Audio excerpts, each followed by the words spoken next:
Siendo exactamente las 12, las 00:04, se acaba de producir un atentado terrorista a escasos metros del Canal 2. Atento, Central Comando, Central Comando.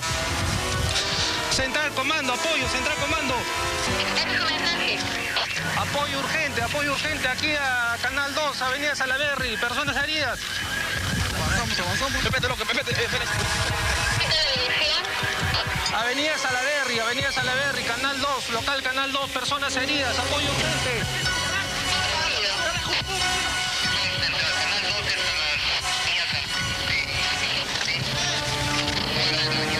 Vemos cómo la detonación ha hecho añicos aquí prácticamente los locales de Canal 2, acá ubicado en la Avenida Salaberry. Apoyo central.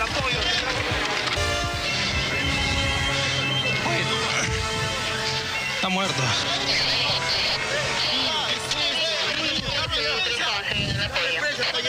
Apoyo policial. Central, apoyo policial urgente.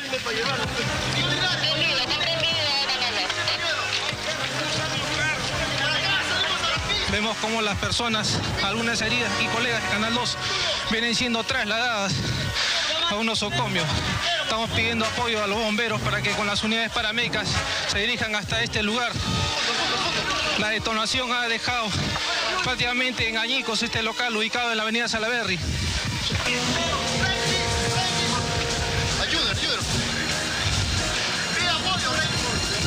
Central Comando, por favor, las paramédicas urgentes, lo más pronto posible, necesitamos apoyo. Es un hecho lamentable que ha ocurrido contra un canal colega aquí en la Avenida Salaberry.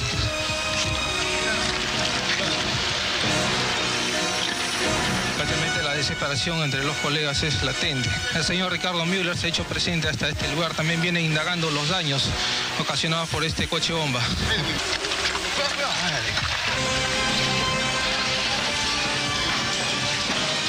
Vamos ingresando a los interiores de este local, prácticamente los heridos.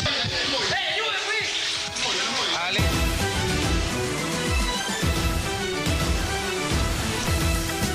Amigos, muy buenas noches, bienvenidos a Punto Final.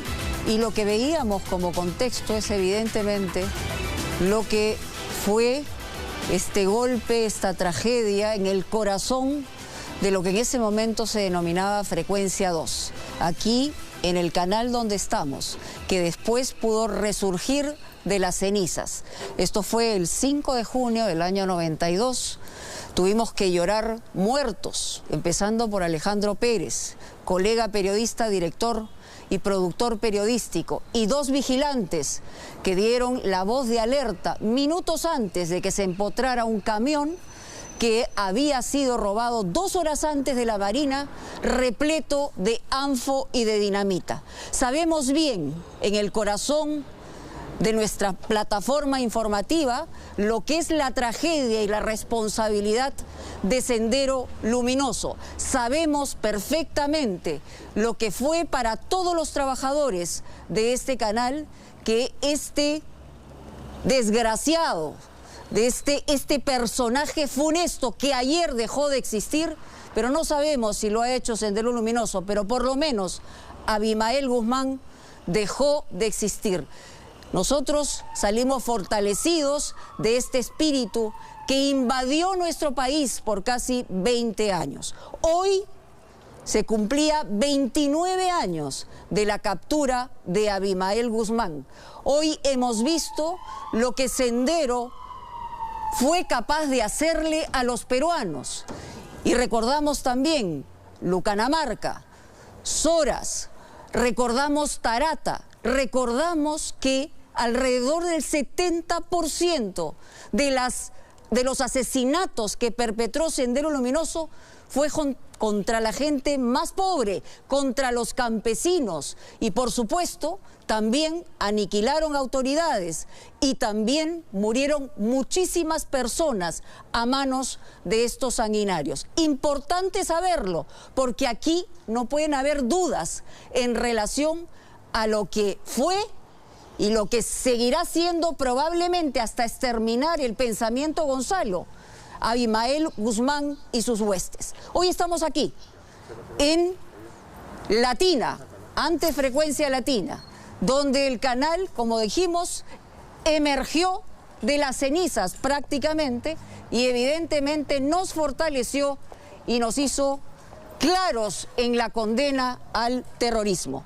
A propósito de ese tema, aquí en Punto Final, vamos a presentarles a ustedes un reportaje de Carlos Hidalgo, porque hoy la discusión es si Elena Iparraguirre recibirá los restos de este sanguinario Abimael Guzmán. ¿Quién lo pide? ¿A quién le han entregado el poder para hacerlo? A Iris Yolanda Quiñones Colchado, una persona que también fue sentenciada por ser parte de la cúpula operativa de Sendero Luminoso. Salió libre hace un par de años. Pero tenemos todos los detalles de esta circunstancia que hoy vivimos todos los peruanos y que no podemos olvidar. Que desaparezca de la tierra Abimael Guzmán no significa que la ideología y el pensamiento Gonzalo se haya extirpado de nuestro país. Ese es el objetivo de todos los peruanos. Vamos con el reportaje. El cuerpo sin vida del terrorista Abimael Guzmán Reynoso fue encontrado por el enfermero del tópico del Centro de Reclusión de la Base Naval del Callao a las 6:45 de la mañana de ayer. Se buscó reanimarlo sin éxito. Tenía 86 años. Según el acta de levantamiento del cadáver, documento al que tuvimos acceso, el cuerpo de Guzmán se encontraba boca arriba en la camilla clínica del tópico. Llevaba puesto un pijama de color marrón, pantalón plomo, medias azules y un pañal descartable. En el momento en que abrieron o fueron a las celdas para hacer una revisión de los internos, se dieron con esta noticia, ¿no?, de que el interno Abimael Guzmán Reynoso había fallecido. Presentaba escamaciones en la piel asociadas a la psoriasis y una cicatriz levantada o queloide de 4,5 centímetros en la zona de la ingle derecha. Además, también mostraba lesiones ulcerosas en distintas áreas de la espalda y algo importante, no presentaba signos de lesiones traumáticas recientes. Hoy por la tarde, el Ministerio Público informó que según la necropsia de ley, la causa de la muerte de Guzmán fue una neumonía bilateral, es decir, en los dos pulmones, producto de un agente patológico. Aún no concluían las pericias para determinar qué tipo de bacteria, virus u hongo acabó con Guzmán, pero se sabe que en los últimos meses la salud del sanguinario camarada Gonzalo se había resquebrajado. El interno Abimael Guzmán Reynoso, el 13 de julio, que presentó síntomas de que su salud no estaba bien, inmediatamente esto ameritó que se llamara a los médicos del MINSA. Y lo que se dijo en ese momento es que se encontraba hemodinámicamente estable, pero dado que no estaba muy inapetente, estaba sumamente débil, y por esa razón se dispuso de los médicos del MINSA que fuera evacuado a un hospital, al hospital. El 20 de julio pasado ingresó al hospital de la Base Naval del Callao debido a una severa infección. 2 semanas después, el 5 de agosto, fue dado de alta. Sin embargo, no se observaron mejorías. Guzmán se mostraba inapetente y aislado. Una junta médica empezó a evaluarlo y el día que murió se esperaba una nueva revisión. Esta no fue necesaria. El día viernes estuvo el médico y entiendo que tampoco, de acuerdo al reporte al que he accedido, no se hace mención tampoco a un tema vinculado al tema pulmonar, digamos, ¿no? Pero en fin, eso ya es materia de un tema, de un manejo de los propios médicos que nos dirán por qué, ¿no? ¿Por qué se presentó eso? Cerca de las 2:30 de la tarde de ayer, llegó en esta minivan el fiscal Julio García Romero para el levantamiento del cadáver. El movimiento vehicular no cesó en la base naval. Cerca de las 3:30 de la tarde ingresaron vehículos cuyas placas corresponden a la presidencia del Consejo de Ministros y del Ministerio de Defensa. Ya para entonces, las figuras del gobierno se habían pronunciado respecto a la muerte del demencial terrorista. Hoy se está sepultando también un espacio donde se ha venido cuestionando y repudio las actitudes que se vienen vinculando con el gobierno, con el gabinete, y si hay algún terrorista demostrado en el gobierno, seré el primero en condenarla. Ni con la muerte de Abimael Guzmán, probablemente muchas heridas no se van a cerrar, pero el gobierno a todas las poblaciones que han sido afectadas tiene que atender como gobierno. Y obviamente de manera institucional el Ejecutivo condena actos de terrorismo y también esto venga de donde venga. Las reacciones en torno a la muerte del genocida no se hicieron esperar.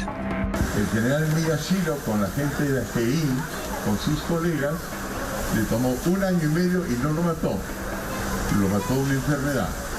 Es decir, fue la última gran guerra contra el terrorismo y fue una victoria peruana, que es la razón por la cual nosotros estamos con fe en que el Perú sabrá vencer sus problemas y salir adelante de la misma manera como lo hizo hace 30 años. Hace unos momentos, don Armando de Soto ha publicado en su Twitter que ya murió el genocida y ahora lo que debemos hacer es enterrar el llamado pensamiento González. Francisco Sagasti, el terrorista Abimael Guzmán, cabecilla de Sendero Luminoso, representa el más oscuro capítulo de horror y sangre en nuestra historia. Vladimir Cerrón, muerte de Abimael Guzmán debe reflexionar al país si las causales del terrorismo subversivo y de Estado han desaparecido, menguado o se mantienen. Mari Carmen Alba. Los testimonios de los huérfanos, viudas y todos quienes vieron morir a alguien a manos de Sendero Luminoso nos desgarraron el alma. Incluso algunos exigieron que el cuerpo de Guzmán fuera mostrado como prueba ineludible de su muerte. Yo estoy acá porque quiero que verdaderamente sepamos si es o no es cierto. Acá deberían de estar los congresistas del partido de gobierno que dicen que luchan por la democracia, que apoyan al pueblo. Deberían de estar aquí pidiendo a ellos que se certifique que efectivamente ha muerto el asesino.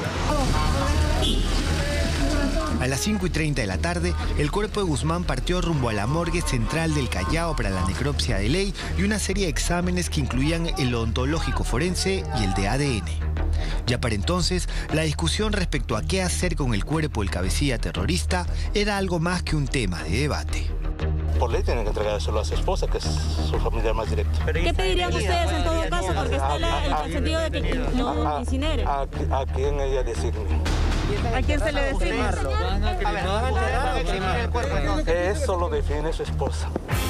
El abogado de Guzmán, Sebastián Chávez, sostenía que por ley el cuerpo debía ser entregado al único familiar vivo que tenía el criminal al momento de su muerte, su esposa Eleni Parraguirre, quien también purga cárcel por terrorismo. El ministro de Justicia, Aníbal Torres, se mostraba a favor de incinerar el cuerpo y esparcir sus cenizas en el mar. Guido Bellido aseguraba que la decisión la tomaría el presidente de la República, Pedro Castillo, quien desde Chota no hacía ninguna declaración sobre este delicado asunto. Sí, nosotros hemos recomendado que el cuerpo sea cremado y las cenizas entregadas a los familiares, ¿no? ¿Qué se va a hacer con su cuerpo? Que lo deben incinerar y botarlo al mar. No hay otra cosa, porque eso era lo que hemos vivido en nuestro país, fue terrorismo. Esto es lo que dijeron algunos de los exmiembros del GEIN hoy por la mañana. Como se quiera, ayer en la noche, una página de Facebook prosenderista hacía público un audio de Eleni Parraguirre, la demente camarada Miriam, en donde exponía su fanatismo sin un atisbo de arrepentimiento o lucidez. Sin embargo, dijo algo interesante respecto a sus exigencias para que le den el cuerpo de Guzmán, a través de una tercera persona a la que le daría un poder. De todos modos, apelaré a la tercera fiscalía desde acá, desde la cárcel, que se lo entreguen a una compañera exprisionera, porque no tengo más relaciones hace más de 60 años que mis compañeras. ¿A qué excompañera se refería Eleni Parraguirre? Pues a esta mujer, Iris Yolanda Quiñones Colchado, quien ayer no se despegó ni un minuto del abogado de Guzmán, aguardando a las afueras de la morgue del Callao. Quiñones Colchado aparece en el informe de la Comisión de la Verdad. Era la camarada Berta, mando militar del Comité Zonal Sur de Lima Metropolitana. Según el informe de la Comisión de la Verdad, Quiñones Colchado fue una de las encargadas de elaborar el plan para asesinar al coronel de la policía Manuel Tumba Ortega, hecho ocurrido el 5 de noviembre de 1992 como respuesta a la captura de Guzmán, ocurrido un mes antes, en septiembre de ese año. El oficial Tumba Ortega fue acribillado a tiros por 2 terroristas que acataron órdenes de la camarada Berta. El 21 de agosto de 1993, esta mujer fue capturada y aunque inicialmente negó pertenecer a Sendero Luminoso o haber participado en este atentado, las pruebas fueron irrefutables. Fue condenada a cadena perpetua por la justicia militar. El fuero civil, posteriormente, la condenó a 28 años de cárcel.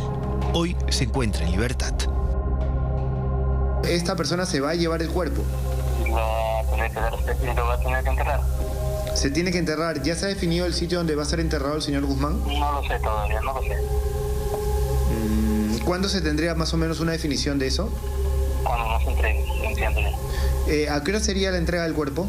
No lo sé todavía. Todo que termine esto y vamos a ver si aquí estamos llegando. Quiñones Colchado pidió en horas de esta mañana el cuerpo de Guzmán, presentando un poder escrito otorgado por Iparraguirre. La Fiscalía ha informado que el asunto está en evaluación, ya que por ley la entrega del cuerpo de un preso se realiza a los familiares directos debidamente acreditados. ¿La muerte de Guzmán ha provocado algún tipo de reacción en la población de presos terroristas en el país? Si bien ahorita está todo controlado, pero sin duda se están tomando algunas medidas adicionales a las que normalmente se toman a efectos de evitar cualquier situación de violencia dentro de los establecimientos penitenciarios. Ha muerto Abimael Guzmán, el hombre que le dio rostro al terror en nuestro país durante los aciagos años 80 y comienzos de los 90. Que su impronta maldita y desquiciada desaparezca de la faz de la tierra.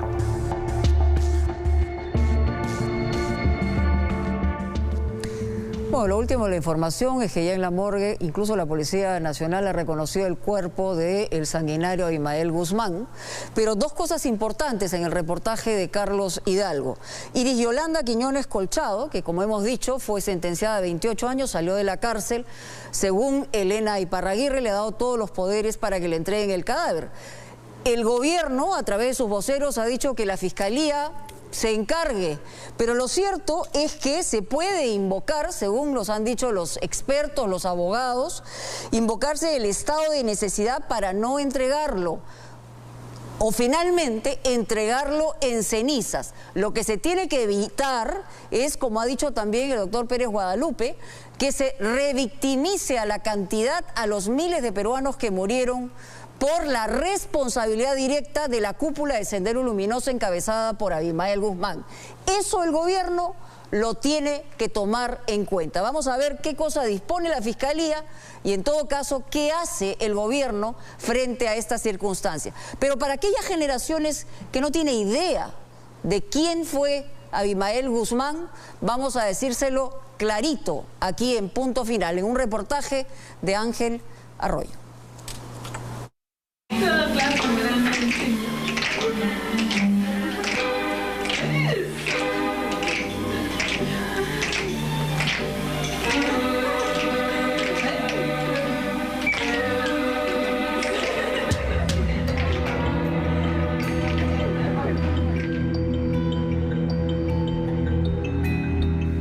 La mayor parte de las víctimas murieron a machetazos, hachazos o por heridas de bala.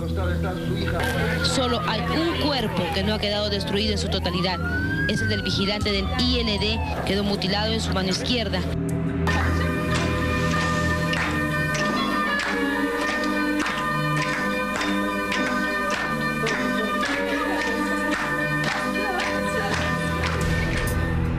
Aproximadamente a las 8:50 de la mañana fue asesinado el coronel de la Nincote. 3 sujetos fuertemente armados lo atacaron a quemarropa, disparándole la mayor parte de ellos en la cabeza. Obreros campesinos, rompan sus cadenas, levanten la bandera de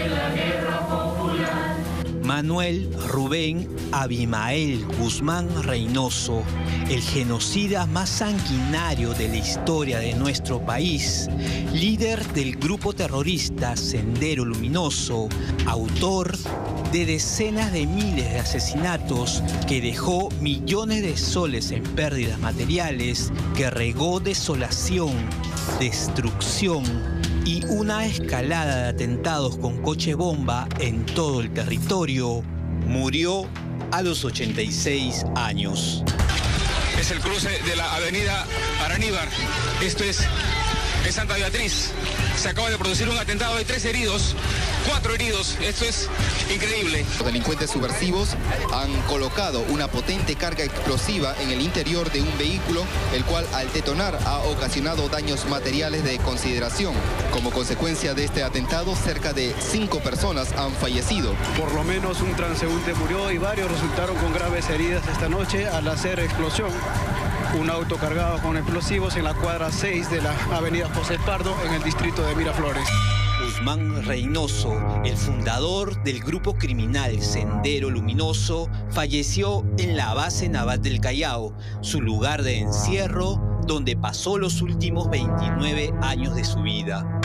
Murió purgando cadena perpetua por terrorismo. Se fue sin pedir perdón.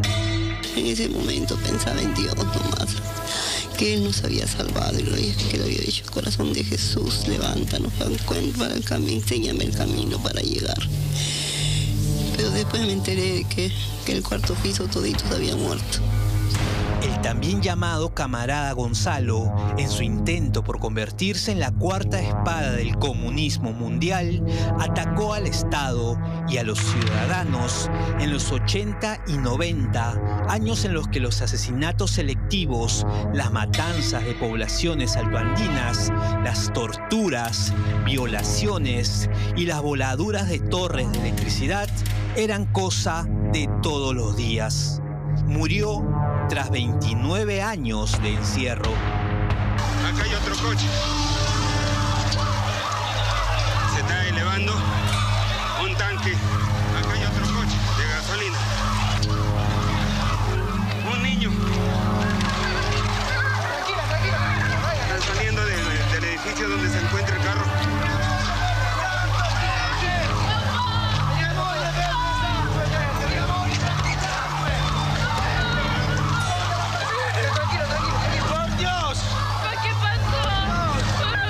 Tarata fue muestra de su desprecio por la vida.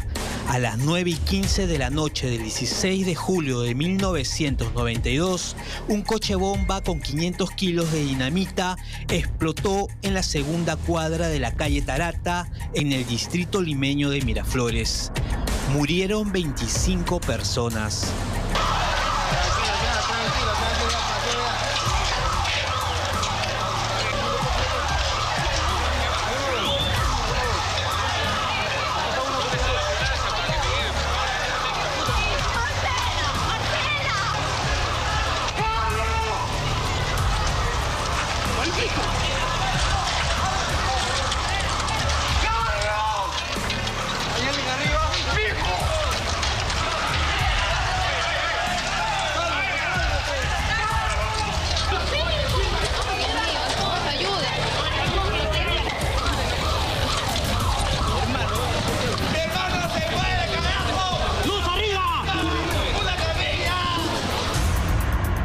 Un mes antes, Sendero Luminoso detonó otro coche bomba contra las instalaciones de esta casa televisora.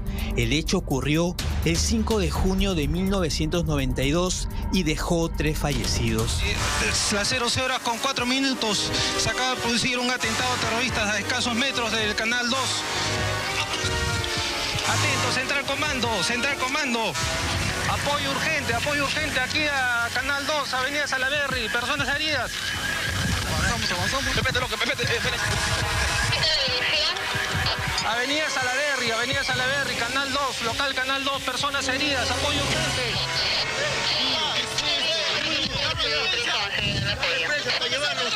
Apoyo policial.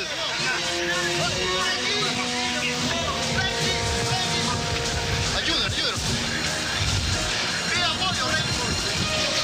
ingresando a los interiores de este local, prácticamente los heridos. Vemos observando este lugar. Central Comando, por favor. Hay heridos acá al interior del local. Hay heridos acá. Abimael Guzmán quiso capturar el poder por las armas como parte de su desvariado proyecto ideológico. Todos sabemos que el año 53 murió Stalin, un gran marxista leninista. Y fue una gran conmoción de mí. Por entonces las personas nos íbamos formando, estudiábamos en textos de Stalin. Admiraba a Stalin.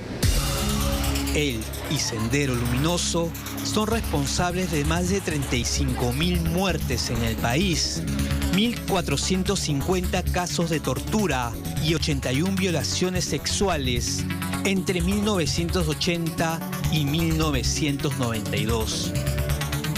Estas son imágenes de la crueldad, la insanía y el dolor que sufrió el país gracias al terrorismo, pasajes de nuestra historia que las nuevas generaciones deben conocer. El 17 de mayo de 1980, Sendero Luminoso perpetró su primer atentado en el pueblo ayacuchano de Chukchi. En la víspera de las elecciones presidenciales, los senderistas robaron y quemaron las ánforas y cédulas de sufragio. Ingresan unos 5 con ponchos, sombreros encapuchados, pusiéndome un revólver a mi pecho. Siéntate acá, callado, carajo, si no te revento. Y sacan todos los materiales de las elecciones. Seguramente, ¿para qué me lo habrán sido? ¿Lo habían quemado todo? Todito lo habían quemado, todito los libros, sellos, ánforas. Los perros colgados en los postes era el símbolo de la violencia que se venía. Ayacucho en esa época, los diarios, los tabloides, eran noticias de sangre a muerte de muchos campesinos, de mucha gente inocente, que por no pertenecer a las ondas de Sendero Luminoso, prácticamente eran cruelmente asesinados, desaparecidos. Sendero Luminoso atacó y sometió a las comunidades más pobres y alejadas de Ayacucho, sembrando el terror. Las masacres de Lucanamarca y Churacay dejaron decenas de muertos. De atentados, Ayacucho se quedaba sin agua, sin luz, Ayacucho se volaban las torres, dinamitazo. Una vez, en una época, la Semana Santa, ya no podía ser de noche, salía en horas del día, porque los atentados eran crueles y mucha gente desaparecía, mucha gente moría. Otras comunidades del país también fueron azotadas por el terrorismo. Estando ya adentro, pude comprobar los 3 cadáveres que yacían en el piso, 3 japoneses. Más adentro se veían los carros bastante destrozados, producto de la explosión. Pero, ¿cuál es la historia de este terrorista?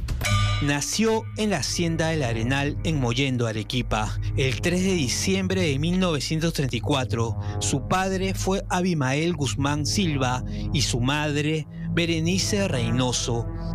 El Abimael no es hijo de matrimonio, es hijo de afuera. Guzmán Reynoso perdió a su madre durante su niñez. Fue doña Laura Jorquera, una ciudadana chilena, quien lo crió. Estudió en el Colegio La Salle de Arequipa, donde lo recuerdan como un joven introvertido. Posteriormente, estudió Filosofía y Derecho en la Universidad Nacional San Agustín. En 1962, fue contratado como catedrático de Filosofía en la Universidad Nacional San Cristóbal de Huamanga, en Ayacucho. En 1965, visitó por primera vez la República Popular China. ¿Y la primera República China logrará como Perú? No, la primera en la zona en un caso lograrlo a unos 70 metros. Cuando usted fue en 67 todavía no se estaba procesando la Revolución Popular, ya está. Guzmán Reynoso dejó su trabajo docente y entró en la clandestinidad, desde donde perpetró diversos brutales e insanos atentados terroristas en los años 80 y 90.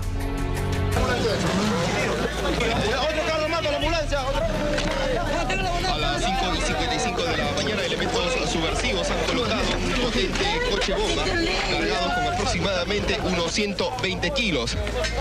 Hasta que el 12 de septiembre de 1992, valerosos agentes del Grupo Especial de Inteligencia del Perú, GEIN, de la Dirección contra el Terrorismo de la Policía, concretaron la captura del siglo, la captura del mayor genocida de nuestra historia. Comandante, ¿usted lo va a cuidar? ¿Quiere la penitencia que dice? ¿Yo tengo que hacer? Sí. Muy bien. Su nombre, por favor. Comandante Miyashiro. Comandante Miyashiro. Miyashiro. Acá no hemos venido más que a trabajar. Usted sabe cómo es. Aquí 1, 2, 3. No hay nada.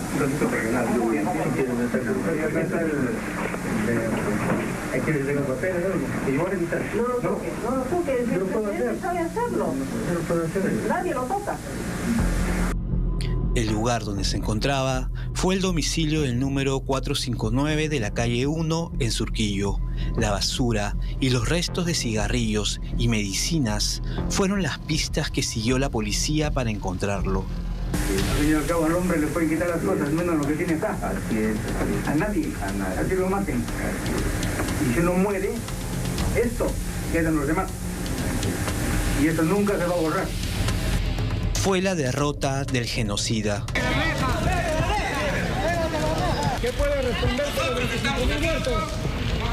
Que hay unos 25.000 muertos. Su esposa, Elena Iparraguirre, la camarada Miriam, fue capturada en la misma operación de inteligencia policial que estuvo bajo el mando de Benedicto Jiménez. Tras una serie de negociaciones, el sanguinario terrorista leyó en un video público un acuerdo de paz. Acudimos a usted en su condición de jefe del Estado peruano para solicitarle celebrar un acuerdo de paz y a concluir la guerra que por más de 13 años vive el país.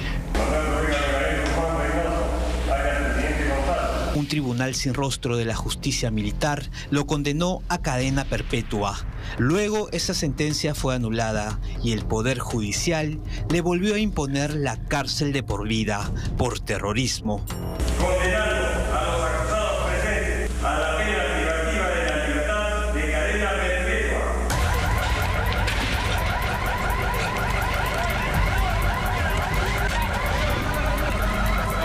Estos son registros de la muerte, el dolor y la desolación que causó este hombre.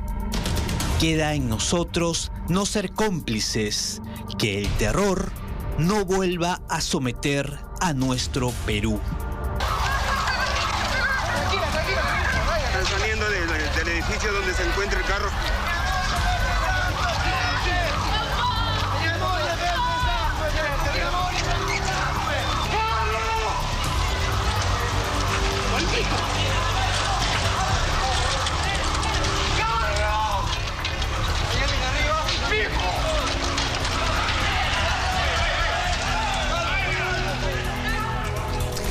Si uno no vuelve a ver las imágenes, es difícil entender el impacto criminal que tuvo Sendero Luminoso en varias generaciones. Es decir, generaciones que crecimos con los coches bombas, con la muerte, con el dolor, con la sangre. Por eso es importante recordarlo. Acaba de decir el ministro de Justicia que si uno recuerda esto, levanta Sendero Luminoso. No, señor. Hay que recordarlo para que no vuelva a ocurrir. Y como decía Guzmán, justamente, que ha desaparecido de la faz de la tierra, pero probablemente no su pensamiento, Gonzalo. Y hoy más que nunca, en el contexto en el que estamos, eso es lo que tenemos que erradicar. Ese pensamiento totalitario que no cree en la democracia, que utiliza la democracia. Y eso lo que tenemos que tener es clarísimo. Vamos ahora con un reportaje de María Horna sobre la sangre regada, y hemos dicho, de gente pobre, de campesinos, que fueron destripados, que fueron asesinados a machetazos. Todas las masacres que tuvo como responsabilidad el camarada Gonzalo, el pensamiento Gonzalo, el desaparecido Abimael Guzmán.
con machete, con un pico, lo clavaban en la cara, en los ojos.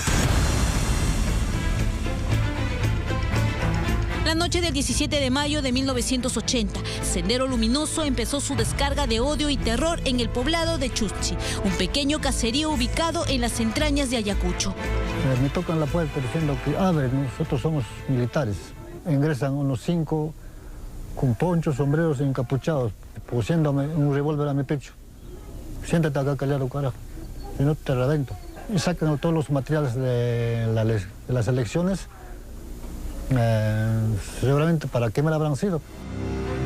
Eran las 8 de la noche cuando un grupo de senderistas llegó a la comunidad para robar y después quemar las ánforas y padrones electorales que se utilizarían al día siguiente en las elecciones presidenciales. Era la primera declaración de guerra del grupo terrorista dirigido por Abimael Guzmán contra el Estado.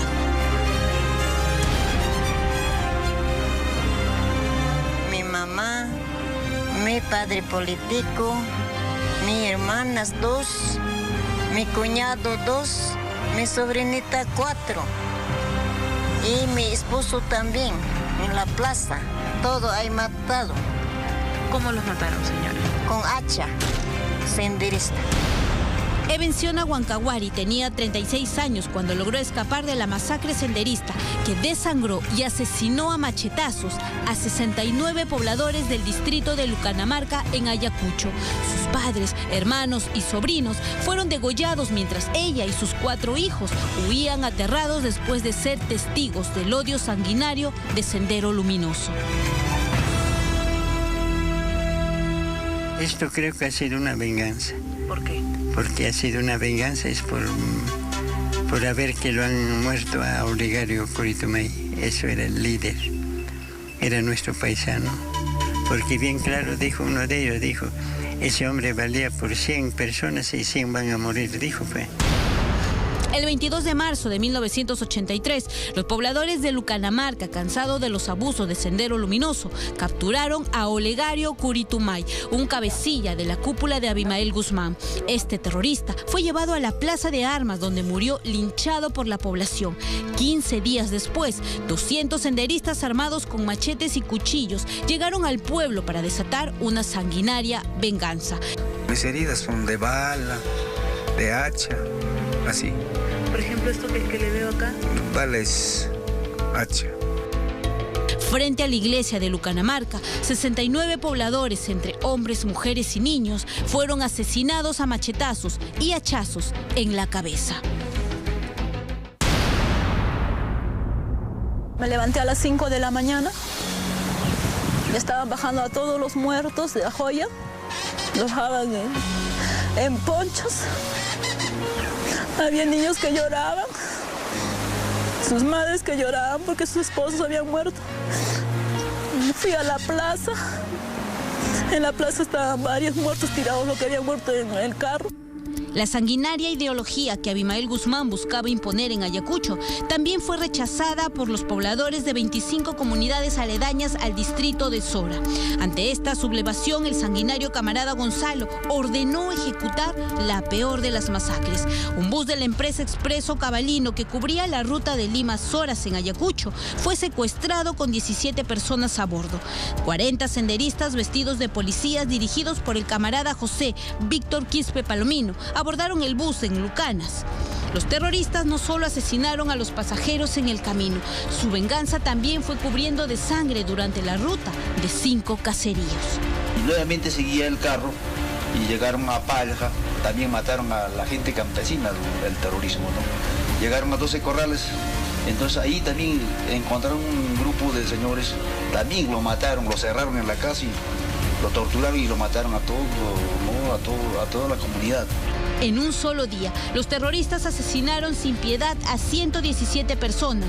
Hombres, mujeres y niños fueron ejecutados con piedras, picos, machetes y balas.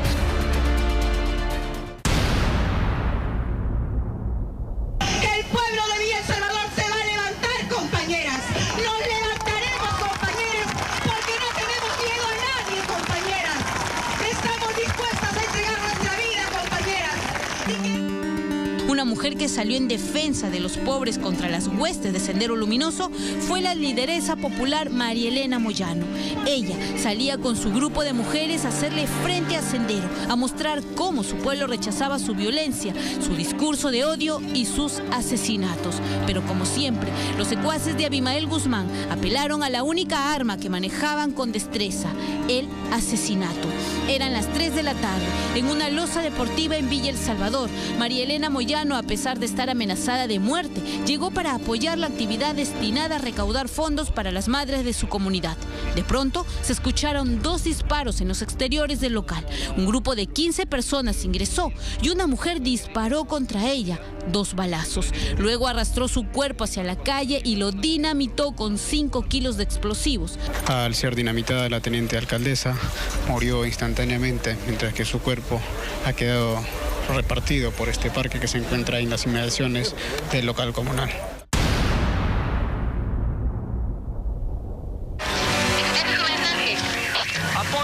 Apoyo urgente aquí a Canal 2, Avenida Salaberry, personas heridas. Avanzamos. Repete. Avenida Salaberry, Canal 2, local Canal 2, personas heridas, apoyo urgente. Aquella aterradora madrugada del 5 de junio de 1992, 90 segundos, el noticiero emblemático de este canal, antes Frecuencia Latina, estaba a punto de terminar su emisión diaria. Eran las 12:03 de la madrugada, cuando terroristas de Sendero Luminoso intentaron callar a este medio de comunicación que informaba y condenaba sin miedos sus sanguinarios crímenes. Estamos pidiendo apoyo a los bomberos para que con las unidades paramédicas se dirijan hasta este lugar. La detonación ha dejado prácticamente en añicos este local ubicado en la avenida Salaberry. Todo empezó en el distrito de La Punta, cuando 5 terroristas secuestraron al chofer de un camión de la Marina de Guerra. Este vehículo fue conducido hasta unas cuadras cerca del canal. Lo cargaron con 600 kilos de dinamita y luego fue lanzado hacia la puerta principal. La explosión destruyó todo y dejó un forado de 6 metros de diámetro por 2 metros de profundidad. Los torreones de seguridad, las oficinas de prensa, las unidades móviles quedaron destruidas.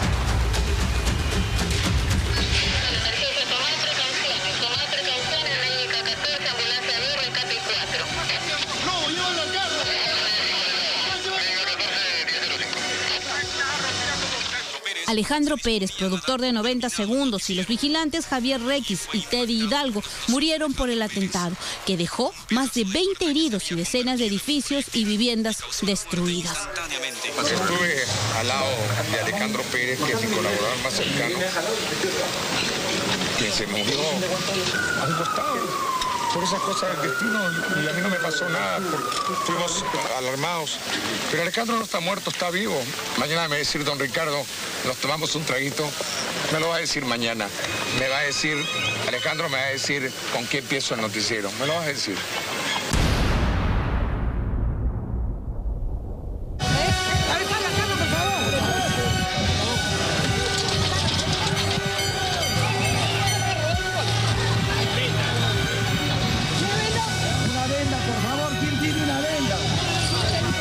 Me senté y justo nos están sirviendo y escuchamos un sonido pero como de llanta. Fue el primero, nos paramos. Y el segundo como una bomba pero lejos. Y nos acercamos a la ventana y vimos que la gente corría, pensamos que era por más, por ahí. Y ya la tercera vez ya pum, nos tumbó. Con las pocas fuerzas que le quedaban, Cecilia Merino, una de las sobrevivientes del atentado de Tarata, intentaba dar su testimonio de lo que había ocurrido aquella noche. Y había gente que no podía bajar, atrapada, gritaban, cantidad de niños y viejitos. 2 camiones cargados con casi 1 tonelada de anfo y dinamita estallaron en la cuadra 2 de la calle Tarata en Miraflores. Eran las 9:15 de la noche, cuando los terroristas senderistas atentaron contra decenas de familias que en ese momento estaban en sus viviendas.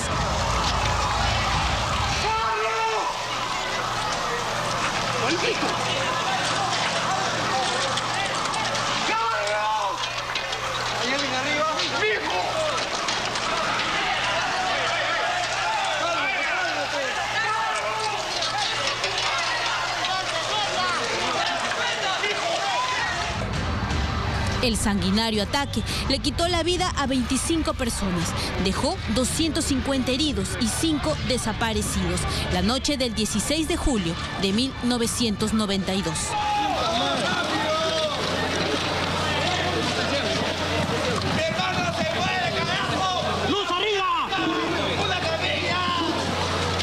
En una sola noche volaron 82 bancos. Eso debe saber la juventud, hasta dónde era su crueldad y su maldad de este sujeto y su mesnada de hombres que lo seguían. 82 bancos los volaron a dinamitazos en una sola noche. Pero los atentados senderistas se cuentan por centenas. Las desapariciones de compatriotas también, lo mismo que los huérfanos y las familias destruidas. La época del terror desatado por Sendero Luminoso constituye la etapa más sombría y dolorosa que sufrió el Perú. Este es un capítulo que debe conocerse, que debe recordarse y que nunca más debe repetirse.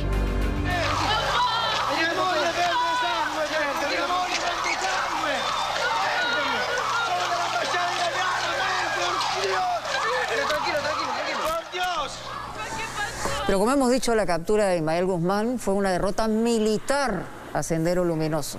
Todavía hay mucho por hacer en el trabajo de la ideología y de la infiltración dentro de la política de Sendero Luminoso. Estamos con el general de la policía, Óscar Arriola, que además es jefe de la Dirección Antiterrorista, y le agradecemos mucho su presencia aquí. Entendemos que ha habido mucha información que procesar en las últimas 48 horas. Quisiéramos conocer su opinión respecto de qué debería ocurrir con el cuerpo de Abimael Guzmán. Hemos visto a una Elena Iparraguirre, que es la esposa de Abimael Guzmán, darle el poder a la señora Iris Yolanda Quiñones Colchado, que también fue sentenciada, salió en este año, en el 2021, tras 28 años de condena, pero también por terrorismo, vinculada a acciones terroristas que incluso hablan de la muerte del coronel Tumba. Todo eso, en esta circunstancia, ¿cómo lo reciben ustedes? Ustedes que se han dedicado durante los últimos 30 años a estudiar la ideología de Sendero Luminoso. Muy buenas noches, Mónica, muchas gracias por la invitación. Y efectivamente estamos asistiendo a estos eventos, pero primero en 10 segundos rendir un homenaje a los miembros del Grupo Especial de Inteligencia de la DIRCOTE, que el día de hoy cumplen 29 años de una gesta por los cuales los peruanos tenemos una deuda impagable. La captura de Guzmán. Nos devolvió la esperanza a través de esta captura. Y ayer la muerte, justo el ministro Juan Carrasco me decía que debe cerrarse un ciclo y que además debemos ir contra los remanentes del terrorismo, pero con mucha eficacia y con mucha efectividad, tanto el sector del interior y la Policía Nacional del Perú como las Fuerzas Armadas y toda la población, porque un día ya se logró ello. Pero para cerrar ese capítulo tenemos todavía mucho camino que recorrer, es decir, ha desaparecido el cuerpo de Guzmán, me refiero, de esta faz de la tierra, y vamos a ver qué pasa después, pero no ha desaparecido el pensamiento Gonzalo. El pensamiento Gonzalo, que Guzmán lo dijo en la entrevista El Siglo el 18 de julio del 88 ante Luis Arce Borja, que es la aplicación del marxismo, leninismo, maoísmo a la realidad concreta nacional y se desarrolla a través de la guerra popular. Esa guerra popular, esa revolución es muerte. El pensamiento Gonzalo es Lucanamarca, es Horas, es Tarata, es Frecuencia Latina, es Caferata, es los más de 100.000 atentados terroristas que estos genocidas han realizado contra el Perú. 36.000 millones de dólares en pérdida.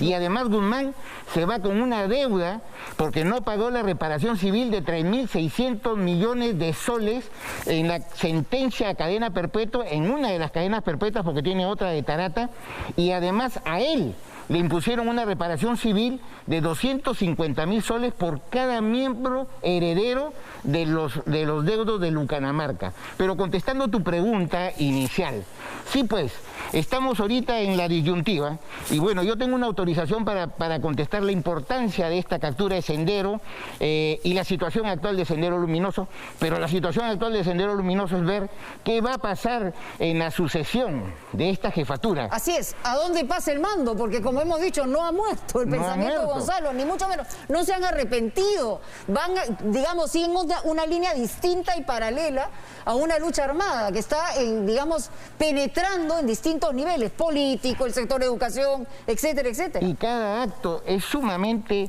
peligroso y riesgoso, pero debemos tener una mirada optimista y tenemos que ingresar al centro de los hogares, de las familias, para que este pensamiento, Gonzalo, cierre un ciclo el día de hoy también.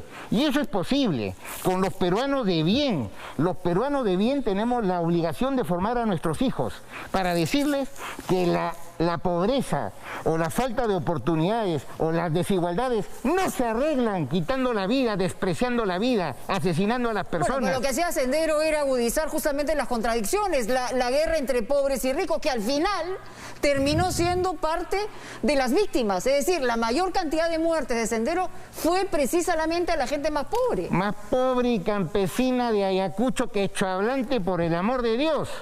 O sea, esto fue la antítesis de lo que el señor pensaba, si tuvo ese pensamiento tan nefasto. Y ahora, ¿quién va a reclamar el cuerpo? Lo va a reclamar nada menos que Iris Yolanda Quiñones Colchado, la camarada Berta, autora del atentado terrorista que quitó la vida del general Manuel Tumba Ortega, que el complejo de la Dirección contra el Terrorismo, a ese que está yendo mucha gente últimamente y a solidarizarse en la lucha que tenemos incesante por recuperar la paz del país, porque la pacificación sea una realidad. A esta persona la ha designado la camarada Elena Albertina y Parraguirre Reboredo la camarada Miriam. Y esta persona fue capturada con las manos en la masa. Con las manos en la masa, o sea, con armas de fuego y con explosivos en la casa, en la puerta de la casa del general Pedro Vilca, listo para ejecutar un plan de operativo táctico, o sea, un atentado terrorista para cegar la vida y enlutar un lugar más. O sea, a esa señora, por poder de la señora Iparraguirre, le van a entregar el cuerpo de Abimael Guzmán con la posibilidad de que esto se convierta en una especie de apología, porque puede haber, pues, sabe Dios, un peregrinaje, es decir, ¿qué es lo que debe pasar con ese cuerpo? Nosotros, si tenemos la firmeza de luchar, la energía de luchar contra el terrorismo, yo soy director contra el terrorismo, pero soy un policía más, obrero de la ciudadanía y al servicio de los peruanos que necesitamos vivir en paz. Entonces, lo que debemos de hacer es tener gestos como no propiciar, ¿sí?, prevenir de que no se cometan delitos apologéticos, o sea, de apología al terrorismo. Eso podría pasar al enaltecer, claro. Si es que esto se entierra, digamos, en una tumba donde mañana más tarde comienzan a desfilar por ahí y podemos estar en una situación de incluso de mito, ¿no?, de Abimael Guzmán. O sea, nosotros, créanme, y a la prueba nos hemos remitido, hemos escuchado los audios de la camarada Miriam, donde habla de la DIRCOTE y torturadores, por el amor de Dios. No hay muestra más clara de la lucha contra el terrorismo, respetando los derechos humanos. Le he escuchado a varias representantes de la autoridad política en los 2 últimos días. Se quiere equiparar lo que ha ocurrido con Sendero Luminoso con los excesos que efectivamente ha cometido la Fuerza Armada o la Fuerza Policial. Se habla incluso de alguna manera de terrorismo institucionalizado. Cuando ustedes escuchan eso, ¿qué es lo que sienten? Porque lo están pronunciando, lo acaba de decir el doctor Aníbal Torres, quien ha señalado que también hay que pensar en la matanza de la comarca, en los excesos que ha cometido la Fuerza Armada y la Fuerza Policial. Bueno, no me voy a referir a lo declarado por el ministro de Justicia, pero sí me voy a referir porque es la situación actual del terrorismo y esto definitivamente es un ingrediente del contrapeso del equilibrio. Entonces siempre están hablando del terrorismo de Estado. Si hubiera habido terrorismo de Estado, esta es la hora que los miembros del GEIN, heroicos, valientes, mi persona y muchos miembros de las Fuerzas Armadas y la Policía Nacional estuviéramos presos porque hubiéramos seguido los lineamientos. Los lineamientos sí los dio Guzmán. Abimael Guzmán Reynoso, el más grande genocida y asesino del Perú, sí le dijo a todas sus huestes y a toda la población en general: o estás con el Partido Comunista del Perú, marxista, leninista, maoísta, o estás en contra. Si estás en contra, te elimino. Y eso es lo que hizo. Eso es lo que hizo. Entonces hay que darle una lección a estas menadas, y lo escribió de puño y letra, que sirvió para que el doctor Tábara y la Sala Penal, en ese expediente 560 del 2003, le coloquen la pena de cadena perpetua. Una de las cadenas perpetuas, la otra fue por el atentado de Tarata. Dos operativos importantes, y le quiero preguntar porque en las últimas semanas se habla mucho del tema Movadef. Hubo un intento de formación de partido político del Movadef que felizmente en su momento se denegó. Sin embargo, hoy estamos hablando de infiltración de Movadef y vínculos que nos preocupan mucho. ¿Movadef es una fachada de Sendero Luminoso del pensamiento, Gonzalo, según la DIRCOTE? Hace 6 años yo estuve acá también y ante usted, Mónica, y le dije con la verdad. El Movadef es el mismo Sendero Luminoso, rojo y sangriento, que está esperando que se den las condiciones objetivas y subjetivas para reiniciar lo que ellos llaman la lucha armada, la revolución, la guerra popular, el conflicto armado interno, pero que los peruanos de bien solamente le decimos lo que está en la Constitución y en las leyes. Se llama terrorismo, así se llama. Terrorismo.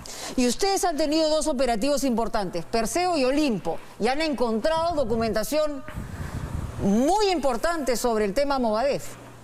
Tan importante como abundante y con gran cantidad de números y identidades y correos, y yo sé que alguien de mi colega me va a decir, ¿y por qué dijiste esto? Porque la ciudadanía debe informarse esto a la ciudadanía también. Entonces nosotros tenemos esto del Movadef, de la operación Perseo, que fue el 9 de abril del año 2014, y tenemos cajas de documentación que fueron incautadas y que están analizadas debidamente en los contenedores de información, llámese PCs, computadoras, lactos, pendrives o USB como comúnmente lo llamamos, y también del operativo Olimpo, donde hemos intervenido el año pasado, el 2 de diciembre, a 77 personas, de las cuales por el juez Martínez, un juez de la patria, 51 están con prisión preventiva. Entonces nosotros no es que saludemos a un juez porque dicta una medida importante en la lucha contra el terrorismo, porque el juez tiene que ser imparcial, pero lo que sí nosotros pedimos es que la justicia, algunos jueces sí han tenido algunas decisiones que nos permiten mirar, por decir, la figura de Alex Chamán Portugal, responsable del Movadef. El que está en Bolivia es responsable del Movadef desde el 2012, que atentó contra un patrullero el 28 de noviembre del año 92.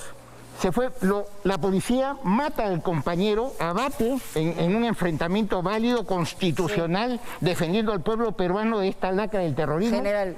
Sí, y entonces, para terminar, este hombre va a la cárcel 3 años y luego es absuelto. Entonces nos preguntamos... ¿Y se va asilado a Bolivia? Y va y pide refugio político, y entonces, ¿a dónde estamos mirando?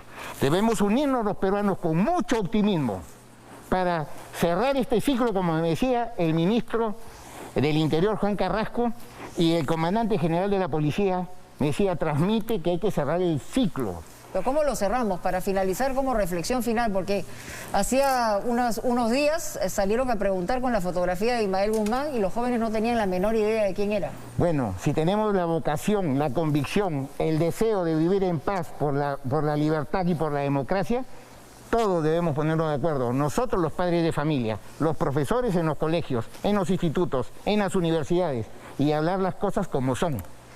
Muy bien, general, le agradezco mucho, porque además, realmente, cuando uno vuelve a ver las imágenes de toda la destrucción que ha causado Sendero Luminoso, a todos se nos encoge el alma y nos da una preocupación enorme pasar por cándidos o inocentes en el sentido de no darnos cuenta del peligro que representa que Sendero Luminoso todavía no haya sido enterrado como debería ser. Muy amable. Hagamos los 32 millones de peruanos de buena voluntad. Muchas gracias. Y a propósito del tema Movadef, porque recientemente, ustedes saben, y hemos dado cuenta de eso con detalle, pero tenemos que ampliar esta información, la presencia de César Tito Rojas en la PCM.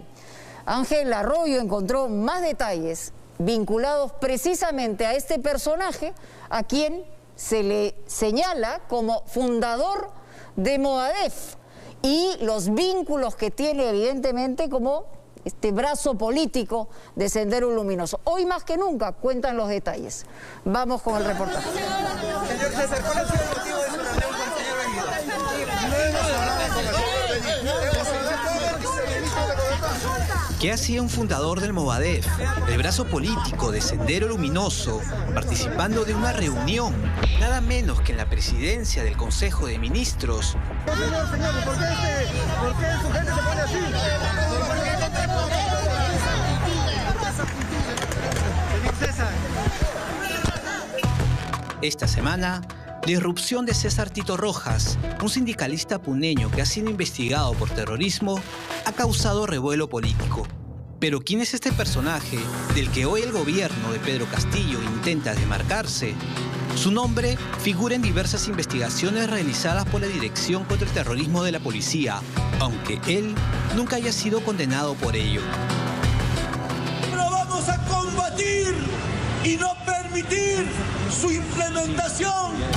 En estas imágenes de seguimiento policial se le ve en una actividad efectuada en Huancayo en abril del 2013. Se trata del 4º Congreso Nacional del CONARE-SUTEP, la facción más radical del gremio de los maestros.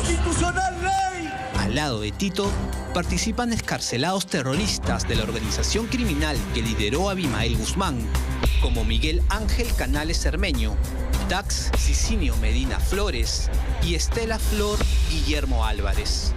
Con la aprobación de esa inconstitucional ley de reforma magisterial, compañeros, que lo vamos a combatir y no permitir su implementación. Lejos de eso, lucharemos por su derogatoria de esta ley inconstitucional como la ley de reforma magisterial. Tito Rojas presidió el Comité Nacional de Reorientación del SUTEP, CONARE, PUNO, y acompañó a Pedro Castillo en su lucha combativa por mejoras en el magisterio. Diversas fotografías demuestran la relación cercana entre ambos. ¿Quién es César Tito Rojas? Él es un hombre de partido, estuvo presente, o sea, su presencia sale a la luz en la fundación del Movadef, pero se presume que él anteriormente haya participado en la misma línea dura del partido. Estos documentos exclusivos muestran que Tito Rojas no solo integró y participó en la primera sesión del Congreso del Movimiento por la Amnistía y Derechos Fundamentales, Movadef, sino también presidió su primer comité electoral, el cual eligió a Manuel Fajardo y Alfredo Crespo como representantes de ese organismo generado de Sendero Luminoso. Por favor, doctor, tiene mandato de detención preliminar. Ahorita se le va a mostrar. Por el delito de terrorismo y tráfico ilícito de drogas. Pero la mayoría de bajar. Baje, doctor. Quiero ver. Baje. El extinto Manuel Fajardo y Alfredo Crespo, ambos exabogados de Abimael Guzmán, fueron detenidos en el 2014 por el presunto delito de terrorismo debido a sus vínculos con el Movadef, el brazo político de Sendero Luminoso. El Movadef nace el 2009 por orden de Abimael Guzmán. Los documentos lo encuentra la DIRCOTE en las celdas de Abimael Guzmán, de puño y letra. Hay una resolución judicial que ha dictado el tercer juzgado de Tribunal Supremo Nacional respecto a la medida de criminalización de derechos. En el caso es al registro, ¿no?, incautación de documentación relacionada básicamente al órgano, al frente actual del Partido Comunista del Perú, que es el Movadef, ¿no? ¿Quiere que se ría? No, no hay problema, se puede ir. Usted no sabe por qué hacen disposición. Venimos con una disposición judicial. ¿Y a mí qué?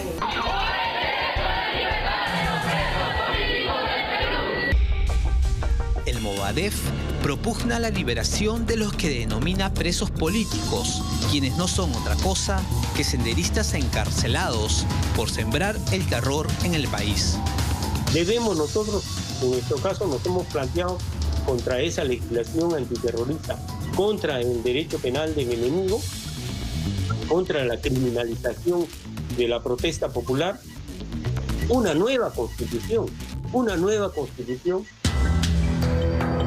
En esta videoconferencia del año pasado participaron Crespo y Alex Chamán Portugal, quien según investigación de la DIRCOTE es un senderista que huyó a Bolivia, donde fundó una base del Movadef. No bajar la guardia, siempre mantener alto. Chamán es el mismo que aparece en esta otra actividad desarrollada en Bolivia en mayo de 2018. Aquí, el hoy presidente de la República, Pedro Castillo, y el profesor César Tito participaron como expositores. Los neoliberales no duermen. Los imperialistas que están aquí soterradamente tampoco duermen. Entonces tenemos que decir que hay que salir a defender nuestros recursos, salir a defender nuestros derechos. En el cónclave también estuvo presente el actual congresista por Perú Libre, Edgar Tello. ¿Qué hacía Pedro Castillo junto a personajes vinculados al Movadef? El mandatario no se ha pronunciado al respecto. Lo concreto es que el pasado martes, Tito Rojas ingresó a la PCM a una reunión de trabajo. Según el registro oficial, visitó al mismo premier Guido Bellido, aunque él negó dicha reunión en su cuenta de Twitter. El viceministro de Gobernanza Territorial, Braulio Grajeda, dijo que atendió a Tito por cortesía. Hemos hablado con el viceministro de Gobernanza por el Hospital Regional Manuel Yusuftrón, por el problema de Puno y que el gobernador ha malversado prácticamente fondos. Tito Rojas ingresó como miembro del SUTEP, pero este gremio niega que lo represente. Nosotros expresamos malestar como organización, puesto que nuestro nombre ha sido usurpado por alguien que no es parte del SUTEP. Lo que dice la información periodística y también notas policiales, no lo dice el SUTEP, es que él es uno de los fundadores del Movadef. El Movadef es el brazo político de Sendero Luminoso y esta organización le ha hecho mucho daño a la educación, a los trabajadores, al SUTEP. Mira, Sendero Luminoso ha asesinado dirigentes de nuestro gremio. La DIRCOTE le ha preguntado a Tito Rojas sobre su presunta vinculación al Movadef y a Sendero Luminoso, pero él siempre se ha acogido al silencio. Igual lo hizo con nosotros. Es que yo no puedo declarar porque esas cosas no se ponen la maña de la prensa. Gracias, amigo. Es simple la pregunta, profesor, si es parte del Movadef o no. ¿Profesor?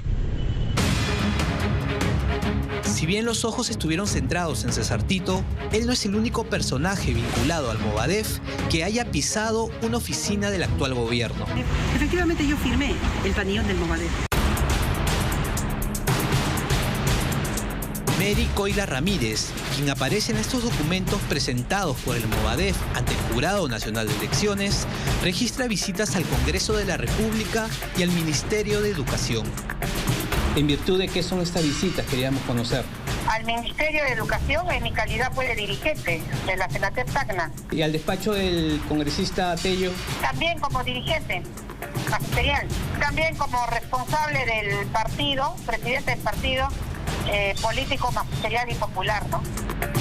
Mary Coila es dirigente de la Federación Nacional de Trabajadores en la Educación, FENATE Perú, el gremio creado en el 2017 por Pedro Castillo, que hoy busca convertirse en un partido político. ¿Qué es terrorismo? ¿Firmar un papel? ¿Terrorismo? Haber firmado un planillón y luego haberse desvinculado, porque eso es la democracia, ¿no? Si tú quieres, eres libre de poderte afiliar o desafiliar a un partido. Ilso Ramos Cosme, otro adherente al Movadef y cercano a Pedro Castillo, según estas imágenes, es otro asiduo visitante del Congreso de la República y del Ministerio de Trabajo. El 13 de agosto, el presidente Castillo recibió en Palacio de Gobierno a José Moisés Chipana Chipana, un ex integrante del Movadef en la Universidad de San Marcos, según el semanario Hildebrand en sus 13. Creen que han dado un paso importante en estas elecciones, están empoderados, pero lo que me parece sueñan es tomar el poder a través de algún partido de fachada, pero donde estén ellos en el poder. No es terruqueo. Las fotografías muestran historias. La palabra final La de maestro la tiene ahora el presidente de la República.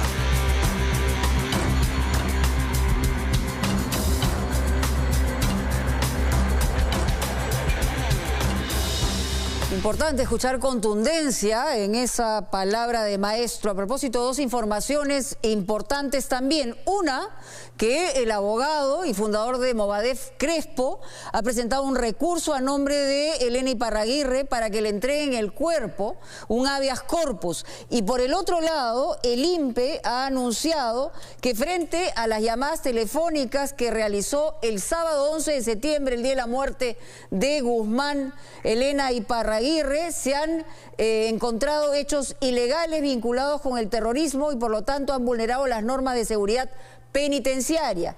Lo importante de todo esto es que hace una hora ha sido trasladada Elena Iparraguirre de Virgen de Fátima a Anexo Chorrillos, un penal de máxima seguridad. Además, está ahora bajo proceso disciplinario por lo que hemos señalado hace un instante. En muchas ocasiones hemos señalado que el presidente Castillo no le responde a la prensa. Hablan de la prensa nacional, que le tergiversan, en fin. Lo que Beto Villar ha descubierto es que hay una radio AM que se llama Latina, no tiene nada que ver con nosotros, por supuesto, dice llegar a 18 millones de personas, y el programa que tienen como programa central se llama Palabra de Maestro y respaldan con toda contundencia a Pedro Castillo. Esto podría no tener nada de raro si es que la línea editorial así lo señala. Lo curioso es que dos de sus miembros asesoran en la PCM. Vamos con este reportaje. En esta casa ubicada en una zona residencial de Lima se transmite a todo el país un programa radial cuyo nombre le sonará familiar: Palabra de Maestro.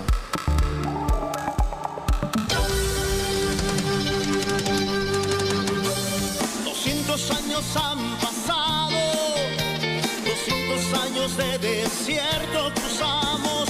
5 minutos, 6 de la tarde con 25 minutos. Bienvenidos a Palabra de Maestro, el programa oficial del maestro Pedro Castillo, presidente de la República. Vida digna en mi paz. La historia de cómo un humilde programa radial de AM se convirtió en uno de los principales difusores de las ideas del presidente Pedro Castillo y del partido Perú Libre, y de cómo sus propietarios visitan importantes oficinas del gobierno, empezó hace algunos meses en esta pequeña cabina. Estamos enlazados con las diversas cadenas a nivel nacional. Tenemos un alcance de 18 millones de personas.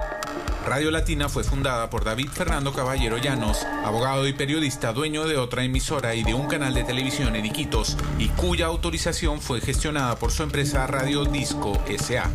La emisora se retransmite en 170 radios dentro y fuera del país. Te damos la bienvenida a este su programa Palabra de Maestro, donde el profesor Pedro Castillo Terrones comentará sobre el acontecer político, social y responderá todas y cada una de sus preguntas. Durante la campaña presidencial fue sin más el soporte del entonces candidato Castillo, y a quien acompañaba Yuri Castro de Perú Libre, abriendo los micrófonos a la gente, compartiendo sus propuestas. Lo que hay que llamar a toda la población, aquellos hombres que la quieren al Perú, que la amamos al Perú y la queremos devolver su dignidad, que el 11 de abril no solamente vayamos a votar, sino también tenemos que defender el voto. En la difícil y dispar batalla presidencial, Palabra de Maestro era el espacio donde se defendían las ideas del partido.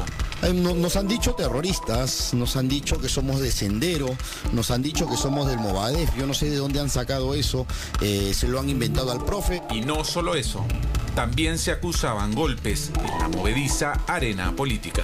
Desgraciadamente, cuando aparecemos nosotros teniendo que preocupados por crear algunas páginas, inmediatamente hemos sido bloqueados, pero de todo aparecen, ¿no? Creo que todo podrán hacerla, no podrán callarnos. Queridos hermanos, despierten, analizan, investigan y no creen a la prensa mediática, a la prensa amarilla, a la prensa mercenaria que constantemente nos bombardean. ¿Y quién es el culpable de esta guerra fratricida entre nosotros, los limeños periodistas, al servicio de los grandes monopólicos? Palabra de Maestro es un medio en el cual personas se están desempeñando con labores periodísticas a favor, pues, de la gobernabilidad del país. De espaldas a los medios de la capital, el eco de este programa impulsó a Castillo, quien ya como presidente en su primer discurso deslizó una idea que hoy cobra fuerza. La publicidad del Estado, mediante la cual algunos gobiernos han realizado presión indebida a los medios de comunicación para lograr beneficios políticos, paralizar las críticas e incluso orientar la línea editorial de algunos, debe ser regulada de mejor manera. Estableceremos que este gasto se realizará dando prioridad a los medios de provincias y redes virtuales.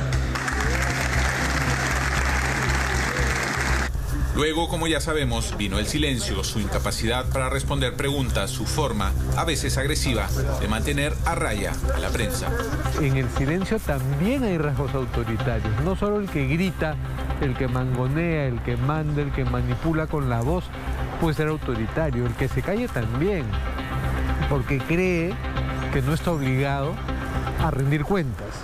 Ya son incluso 2 semanas sin conferencias de prensa luego del Consejo de Ministros, como si el silencio de una autoridad se hubiese vuelto contagioso. Sin embargo, no solo Palabra de Maestro sigue emitiéndose y ufanándose de ser el programa del profesor Pedro Castillo, sino que además, como lo detectó la unidad de investigación de Latina, 2 miembros del directorio de la radio se han convertido en asiduos visitantes de las oficinas de la presidencia del Consejo de Ministros. David Caballero Llanos y Mauro González Caballero son tío y sobrino y de acuerdo con este documento de registros públicos, son también miembros del directorio de Radio Disco Sociedad Anónima. David Caballero Llanos, quien por cierto preside el directorio de la radio, ha registrado 23 ingresos a la PCM desde el 30 de julio, 2 días después de que Pedro Castillo asumiera la presidencia. Aquel día acudió a la Secretaría de Administración de la entidad y al día siguiente tuvo una reunión con el flamante Premier Guido Bellido, en una visita que se prolongó por 6 horas. Los encuentros con el dueño de Radio Latina se repetirían el 2 y el 5 de agosto, siendo esta última la reunión más larga, casi 12 horas en el despacho de Bellido. Estoy fuera de Lima, estoy fuera en este momento, podría ser la semana que viene. Con mucho gusto yo los atiendo. Caballero Llanos dijo el viernes a este programa que se encontraba de viaje. Sin embargo, esto no sería del todo cierto, pues a las 6 de la tarde de ese mismo día ingresó a la PCM y se reunió por más de 2 horas con Braulio Grajeda Bellido, nada menos que el viceministro de Gobernanza Territorial, dirigente de Perú Libre y quien esta semana recibió al ex dirigente del Movadef, César Tito Rojas. Con Grajeda, otro hombre que apoyó y defendió enérgicamente la campaña del hoy presidente, Caballero Llanos se ha reunido 20 veces desde el 6 de agosto pasado, en reuniones de trabajo de a veces 8 horas de duración. Punto Final solicitó una entrevista para conocer detalles sobre las reuniones de Grajeda, un alto funcionario cercano a la oficina del presidente Castillo, pero el área de prensa de la PCM nos negó la petición. Yo soy abogado del doctor Braulio Grajeda, soy abogado y estaba visitándolo en la PCM para ver algunos puntos de su agenda, del doctor, de su agenda privada particular. Visitas de asesoría legal cuya naturaleza, como lo sostiene, no corresponden a la estricta función pública, pero que Grajeda ha recibido en sus horas de trabajo como viceministro. Está facultado a hacerlo. ¿Qué agenda de temas cumple por su cargo en estos días? Estas interrogantes tampoco pudieron ser aclaradas por la PCM. He ido en algunas ocasiones a visitarlo porque el doctor pues creo que llega a 8 de la mañana y se retira 10 de la noche, 11 de la noche. He ido a revisitado y ese punto hemos tratado, agenda jurídica, agenda laboral. Cuestionable silencio el de la PCM, por decirlo menos, en una semana de visitas cuestionadas. Y quien también ha visitado a Grajeda es Mauro González Caballero, sobrino del dueño de la emisora, abogado con especialización en marketing y asesor en comunicaciones de Perú Libre. Él trabajó por años en el Congreso de la República, fue jefe de prensa del Partido Unión por el Perú entre el 2020 y este año, y ha sido por 5 años director de comunicaciones de Radio Latina. González primero aceptó una entrevista frente a cámaras, pero luego canceló y solo aceptó preguntas por teléfono. Estratégicamente hemos adoptado esta marca del programa de Palabra de Maestro para nosotros seguir llegando a más lugares, a provincias.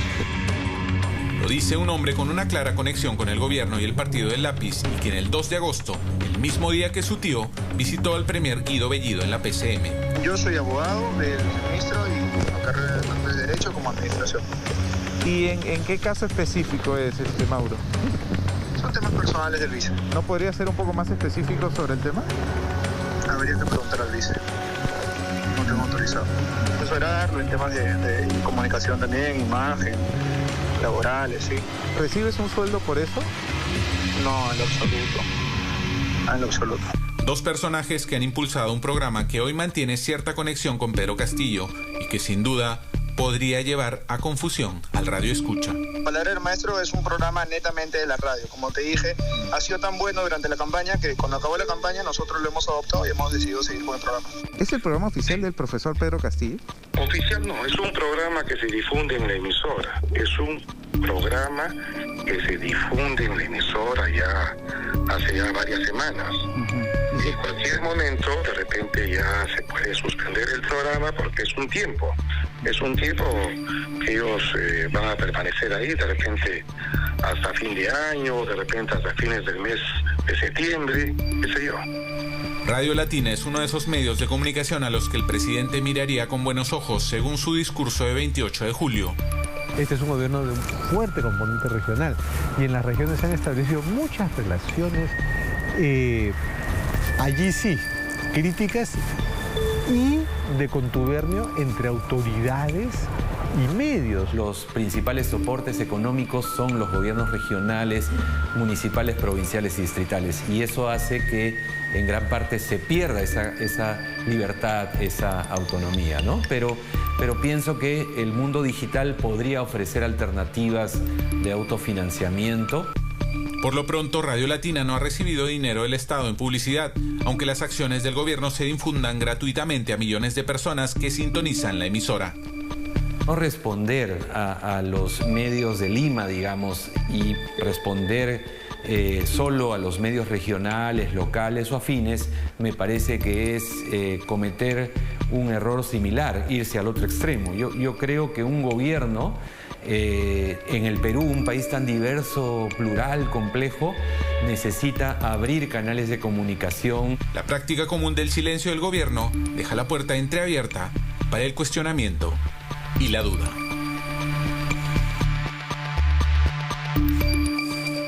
Bueno, a ver, aló presidente.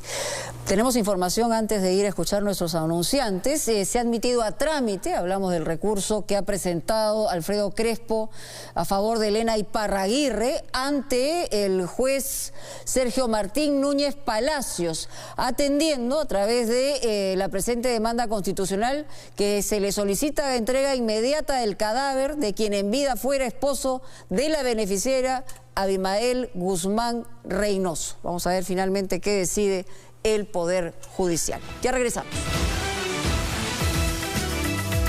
Vamos ahora a los orígenes desconocidos del presidente del Consejo de Ministros, Guido Bellido. Él es del distrito de Libitaca, el distrito cusqueño, es un vocablo quechua, viene por lo menos de él, que significa golpeador de boleadoras. Pero lo interesante es que en este recorrido que hizo Roberto pudo conversar con algunos familiares de Guido Bellido, pero también con compañeros de universidad. ¿Qué cosa dijeron? Se van a sorprender. Ni con la muerte de Abimael Guzmán, probablemente muchas heridas no se van a cerrar. A mi hermano le he criado desde pequeñito. Nosotros le decíamos Puca, porque su cabellito era rojito. Yo pido que lleguen, que vengan acá al campo, cómo se camina, cómo sufrimos, que lleguen y que aprendan a conocer cómo es del campo. Largo recorrido el que hemos hecho para llegar hasta aquí, a Quehuincha. La entrevista con mi familia va a ser imposible. Esta noche en Punto Final, el pensamiento de Guido Bellido a través de la galería de su pasado y a través de las voces de su entorno familiar. Las prensas limeñas le tratan como ellos quieren. La remembranza estudiantil del ahora primer ministro y su paso por la Universidad San Antonio de Abad del Cusco. ¿Usted cree que su perfil encaja para funcionario público? Y además, en exclusiva, habla Ruberio Monge. Ya Tú sabes que yo soy militante de Perú Libre, entonces... Ex dirigente universitario, compañero de la hora premier en innumerables protestas estudiantiles, militante de Perú Libre y dirigente comunal en Chumbivilcas, provincia que, en torno al tema del corredor minero, le está empezando a perder la confianza al compañero Bellido. Ya internamente tendremos que hacerle una crítica al compañero Guido Bellido. ¿Qué pasará con las acusaciones de misoginia y apología al terrorismo contra Guido Bellido? ¿Será acaso su propia Chumbivilcas natal la que finalmente determine su continuidad o no en la función pública? Hay gente envidiosa acá en el distrito de Libitaca también. En Chumbivilcas tenemos una postura, ¿no?, frente al corredor minero. Sin embargo, esa postura no lo están tomando pues en el gobierno central. Vamos a convocar a los... Están tomando sus propias posturas y eso es una incomodidad para nosotros. ¡Viva la lucha campesina, compañeros!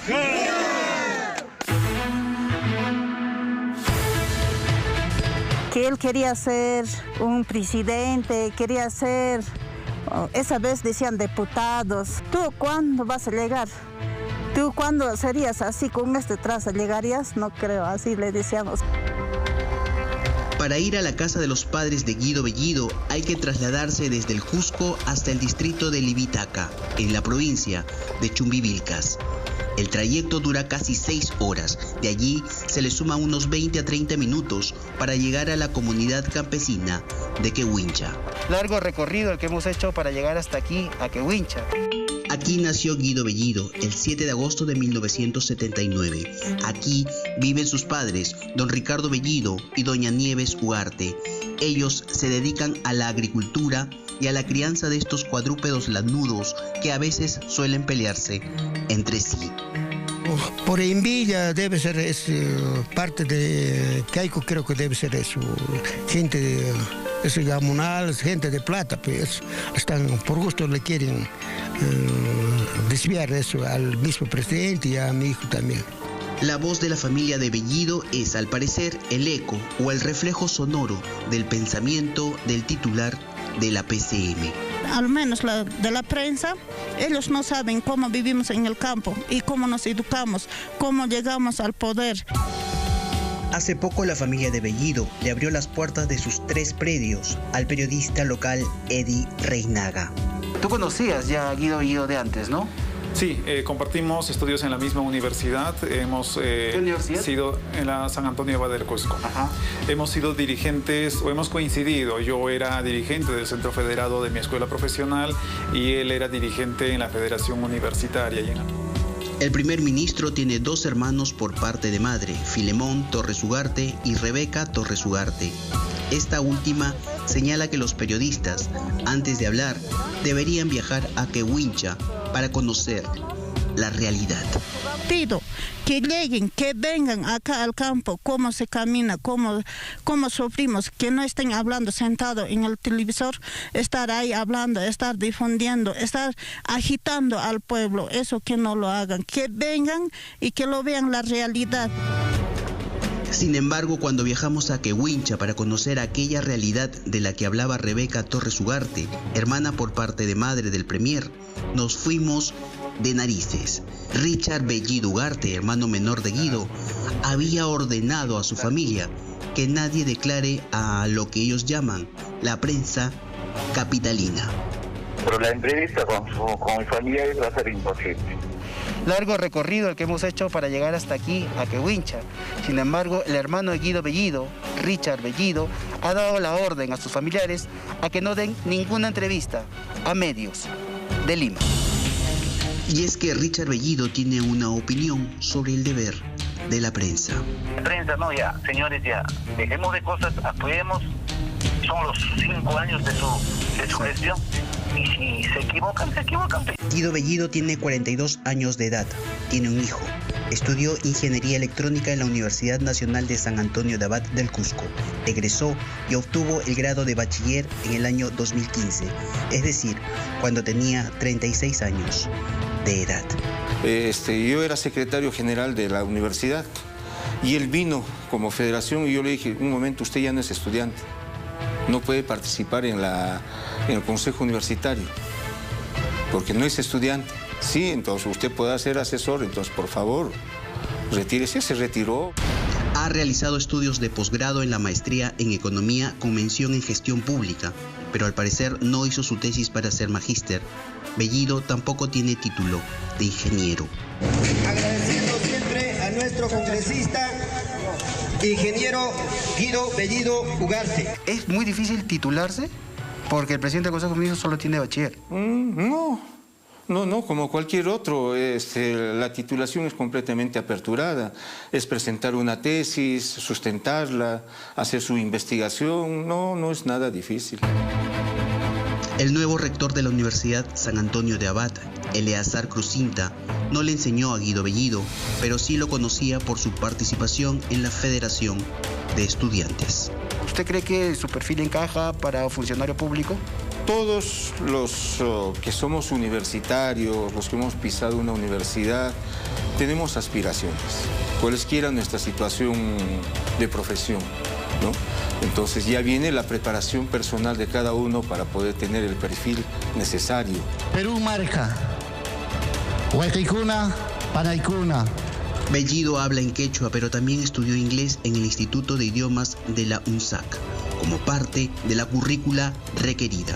Aprobó el tercer ciclo, pero el cuarto desaprobó.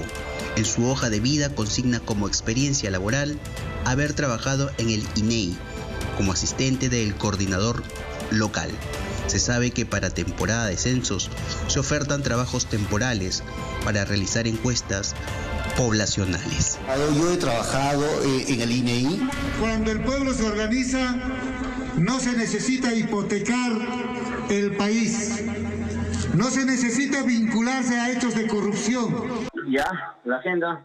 La agenda es su asunto, pues, escucha, los 850.000 de caución que hay que pagar. Ya. Sí, entonces lo que hemos estado viendo con Vladimir, dividiendo entre cada región más o menos un promedio de 35.000 había que reclamar en cada región.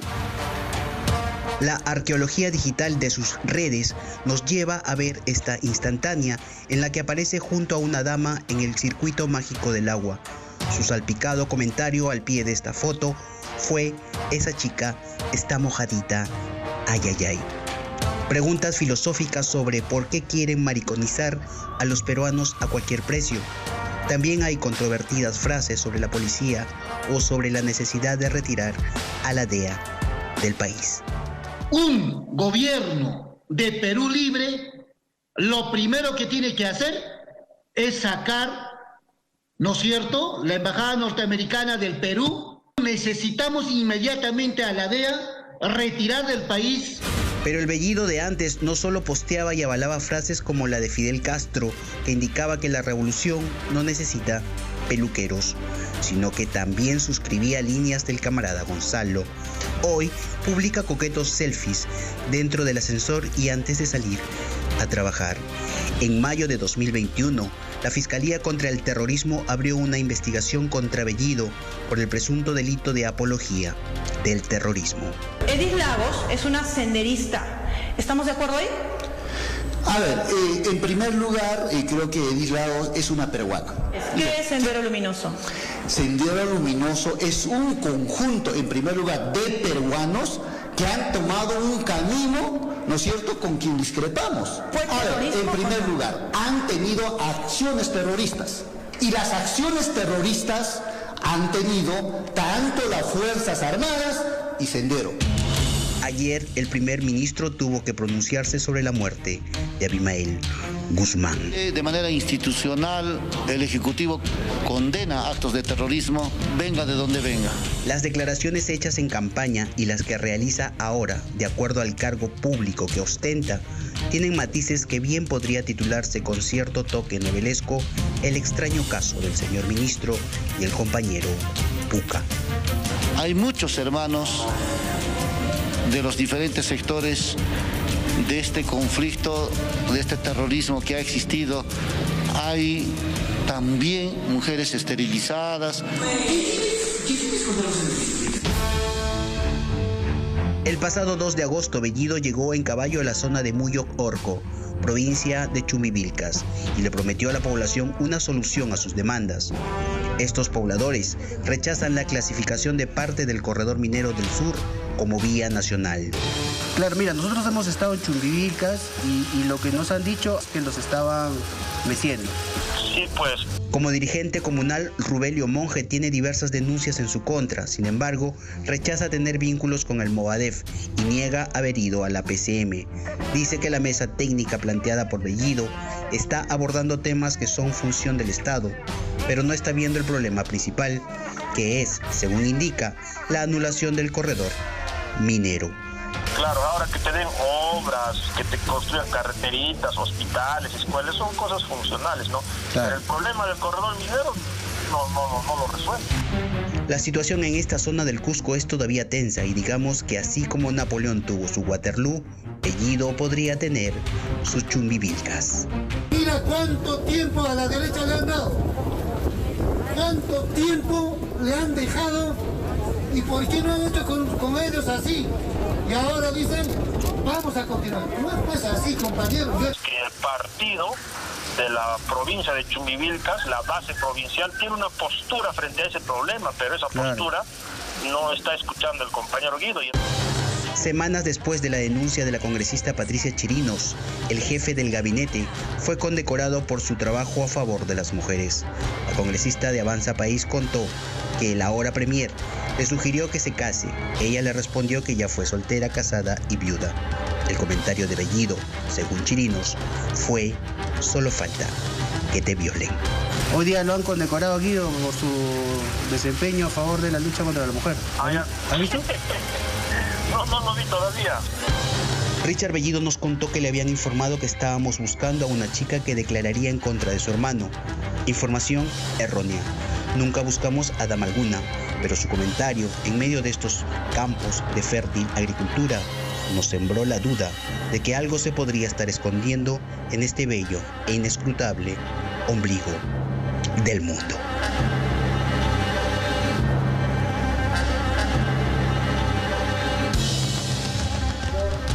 Que en realidad todavía hay signos de interrogación. Primero dice que vengan y luego prohíben declarar. Tenemos una información de último momento que tiene que ver con el habeas corpus presentado por el abogado de Elena Iparraguirre.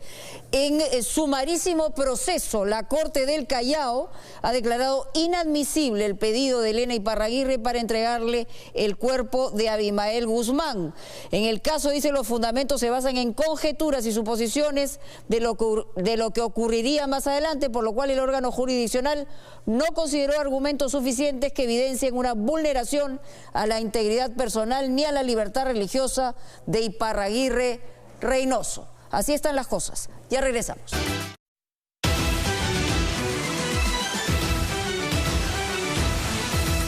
Y antes de poner punto final, le damos la bienvenida a Cristian Hudbalker en Sin Medias Tintas. ¿Cómo estás, Cristian? Mónica, Cuéntanos. ¿cómo estás? Muy buenas noches. ¿Qué tenemos esta noche? Bueno, obviamente, ¿no? En el contexto de la muerte del cabecilla terrorista Abimael Guzmán, vamos a recordar, pero también un recordar para entender el presente y lo que nos está ocurriendo, justamente con lo que Hildebrand ha dicho. Presencia de Movadef en Palacio de Gobierno. Así que de eso vamos a conversar y las implicancias que eso trae. Ciertamente. Bueno, el general Arriola del Aricote también ha señalado lo mismo. Nosotros sí, le volvemos a poner punto final y los dejamos con